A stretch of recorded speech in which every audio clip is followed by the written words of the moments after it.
आपला आजचा विषय आहे येशूने तणावावरती कशी मात केली. सर्वांनी आजचा विषय लिहून घ्या. येशूने तणावावरती कशी मात केली.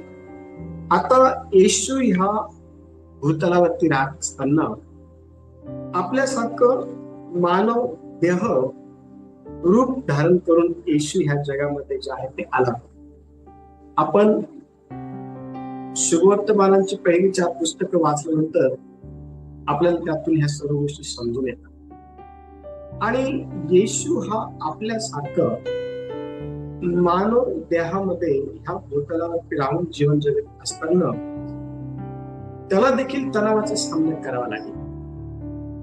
आणि ज्या वेळेला तो तणावाचा सामना करत होता त्यावेळेला त्या तणावावरती येशूने कशा प्रकारे मात केली हे आज आपण काय करणार आहोत, शिकणार आहोत. आणि मे बी आज 2 किंवा 3 मुद्दे आपण हाताळू आणि हा जो विषय आहे हा आज उद्या आणि परवा शिकण्याचा प्रयत्न. आपण देखील तणावाचा सामना करतो आणि त्या तणावामध्ये आपल्या जीवनावरती आपण अनपेक्षितरित्या दुष्परिणाम जे आहे करून घेत असतो. पण जर आपल्याला तणावावरती मात कशी करावी हे जर समजलं तर त्या तणावाचे दुष्परिणाम हे मुळीच आपल्यावरती होणार नाही हे आपल्याला समजणं फार गरजेचं आहे. आणि म्हणून आपण येशूचं ह्या भूतलावरील जे जीवन आहे ते आजच्या विषयातून जो की येशूने तणावावर कशा प्रकारे मात केली यातून काय करणार आहोत, शिकणार आहोत आणि बघणार आहोत. तर पहिली जी गोष्ट आहे ती ही आहे की येशूने तणावावरती मात कशी केली. यातला पहिला मुद्दा जो आहे तो आहे प्रार्थनेद्वारे येशूने तणावावरती मात केली. मुद्दा क्रमांक 1 लिहा. प्रार्थनेद्वारे येशूने तणावावरती मात केली. आता येशूच्या जीवनातून आपण हा विषय शिकत असताना हा आपण यासाठी समजून घेणार आहोत की आपल्याला देखील अशाच प्रकारे तणावावरती मात करता येईल. आणि बघा, ज्या वेळेला आपण लूक याचा 5वा अध्याय आणि वचन 16 आपण वाचतो तर लूक अध्याय 5 आणि वचन 16 मध्ये येशू हा तणाव, दबाव आणि संकटाच्या काळात असताना कशा प्रकारे त्या दबावावरती, कशा प्रकारे त्या संकटावरती, कशा प्रकारे त्या तणावावरती प्रार्थनेच्या द्वारे जे आहे ते मात करत आहे हे ह्या वचनातून जे आहे ते आपल्याला समजून येतं. बघा वचन काय म्हणतं या ठिकाणी, 5वा अध्याय आणि वचन 16. पण तो अरण्यात अधूनमधून एकांतात जाऊन प्रार्थना करत असे. हा, परंतु येशू हा अरण्यामध्ये एकांतामध्ये जाऊन प्रार्थना जी आहे तो करत होता. आता ज्या वेळेला आपल्या जीवनामध्ये तणाव येतात त्यावेळेला त्या तणावावरती आपल्याला मात करता यावी यासाठी आपलं जे जीवन आहे ते प्रार्थनामय असणं फार गरजेचं आहे. जर आपलं जीवन प्रार्थनामय आहे आणि आपल्या जीवनामध्ये जर तणाव आला तर त्या तणावावरती आपल्याला मात करता येईल. पण जर आपलं जीवन हे प्रार्थनामय नाहीये आणि आपल्या जीवनामध्ये जर तणावाचा सामना आपल्याला करावा लागला तर त्या तणावामुळे आपल्या जीवनामध्ये अनेक दुष्परिणाम जे आहे आपल्याला पाहायला भेटतील. आणि काही दुष्परिणाम तुम्ही सर्वांनी जे सांगितलं आहे, जसं की अनिताताईंनी सांगितलं की आपल्याला त्या तणावामध्ये काय केलं पाहिजे हे कळत नाही. म्हणजे निर्णय घेण्याची जी काही क्षमता आहे त्या तणावामुळे आपली पूर्णपणे मृत्यू जी आहे ती होत असते. ज्या वेळेला आपल्या जीवनामध्ये आपण तणावाचा सामना करत असतो त्यावेळेला तो तणाव आपल्याला आतून जे आहे ते पोकळ करत असतो. आतून आपल्याला तणाव पोखरत असतो. ज्या वेळेला तणावाचा सामना आपण करत असतो त्यावेळेला आपलं जे बोलणं आहे ना आपण काय करतो माहिती का, त्या ठिकाणी बंद करून टाकतो. तणावाचा जेव्हा सामना आपण करतो त्यावेळेस तो तणाव आपण लपून ठेवू शकत नाही, तो आपल्या चेहऱ्यावरती जे दिसून येतो. ज्यावेळेस तणावाचा सामना आपण करत असतो त्यावेळेला तो तणाव आपल्या आरोग्यावरती जे आहे ते परिणाम करतो, आपल्या भावनिकतेवरती जो आहे तो परिणाम करतो. तणाव आपल्या सकारात्मक विचारांना नकारात्मकतेमध्ये जे आहे ते बदलून टाकत असतो. तणाव जो आहे ना, तणाव हा आपल्या रोजच्या जीवनावरती फार वाईट परिणाम जे आहे ते करत असतो. आणि म्हणून ह्या सर्व गोष्टी आपल्या जीवनावरती केव्हा हवी होतात, ज्या वेळेला आपलं जे जीवन आहे हे प्रार्थनामय नसतं. पण जर आपलं जीवन हे जर प्रार्थनामय आहे, बघा येशूचं जीवन हे प्रार्थनामय जीवन होतं. येशू एकांतामध्ये जाऊन अरण्यामध्ये, ज्या वेळेला आपण लूक याचा 5वा अध्याय आणि वचन 16 आपण वाचतो, तर वचनातून असं आपल्याला समजून येतं की तो अरण्यात अधूनमधून जात असे आणि एकांतामध्ये जाऊन तो प्रार्थना जी आहे तो करत असे. लक्षात आहे, केव्हा आपल्याला तणावाचा सामना करावा लागेल हे सांगता येत नाही. केव्हा आपल्याला तणावाचा सामना करावा लागेल हे सांगता येत नाही.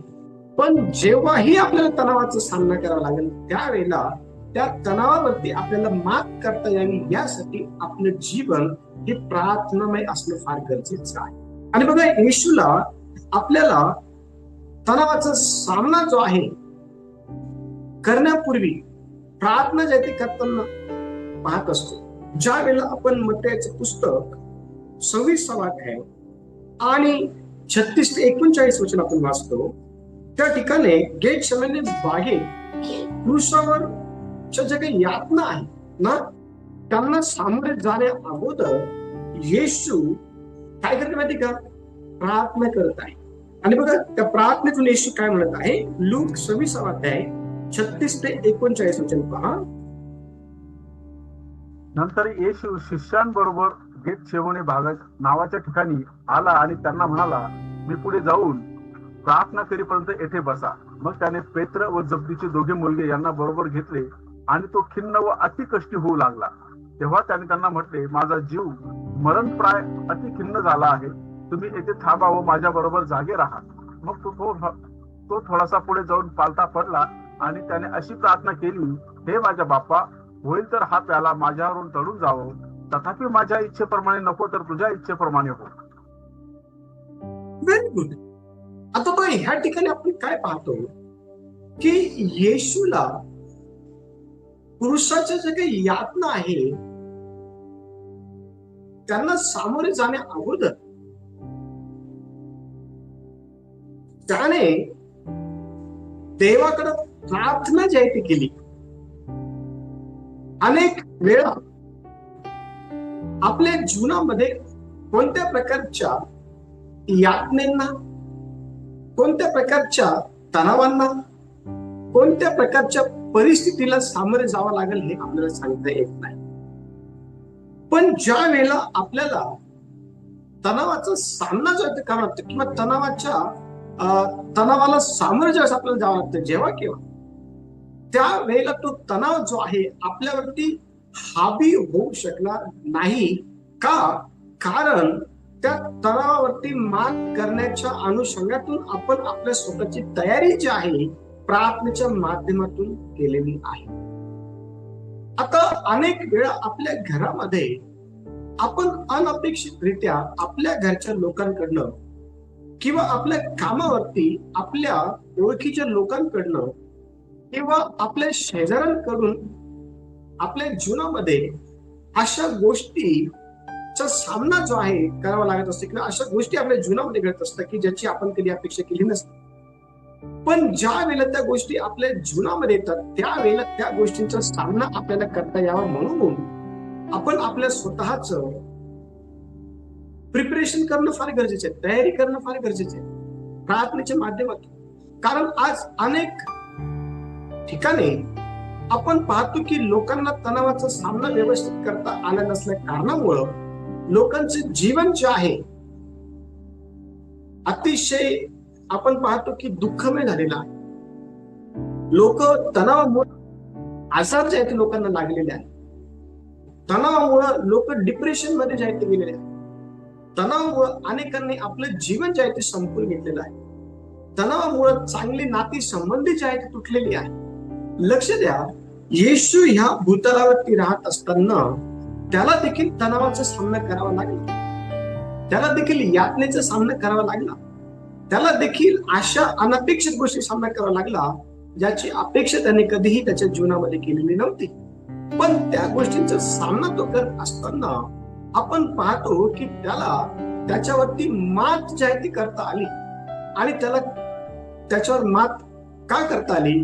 कारण वचन सांगतो लूक याचा 5वा अध्याय आणि वचन 16 मध्ये की तो अधूनमधून एकांतामध्ये जाऊन अरण्यात देवाकडे प्रार्थना करत होता. तो स्वतःची तयारी जी आहे ते करत होता. लक्ष द्या, आपण ह्या जगामध्ये राहत असताना आपण प्रार्थना करणारे लोक असले पाहिजे. जर आपलं जीवन प्रार्थनामय आहे, जर आपलं जीवन हे प्रार्थनामय आहे येशू सारखं, तर आपल्याला तणावावरती मात करता येईल. तर आपल्याला यातनेवरती मात करता येईल. आपल्याला आपल्या समस्येवरती जे आहे ते मात करता येईल. तणावावरती आपल्याला मात करते आणि तणावावरती आपल्याला मात करता यावी म्हणून आपण काय केलं पाहिजे? तर आपण प्रार्थनेमध्ये जास्तीत जास्त प्रार्थना आपण केली पाहिजे. येशूच्या जीवनाकडे पाहून आपण हे शिकणं गरजेचं आहे की आपल्याला प्रार्थनेची काय आहे गरज.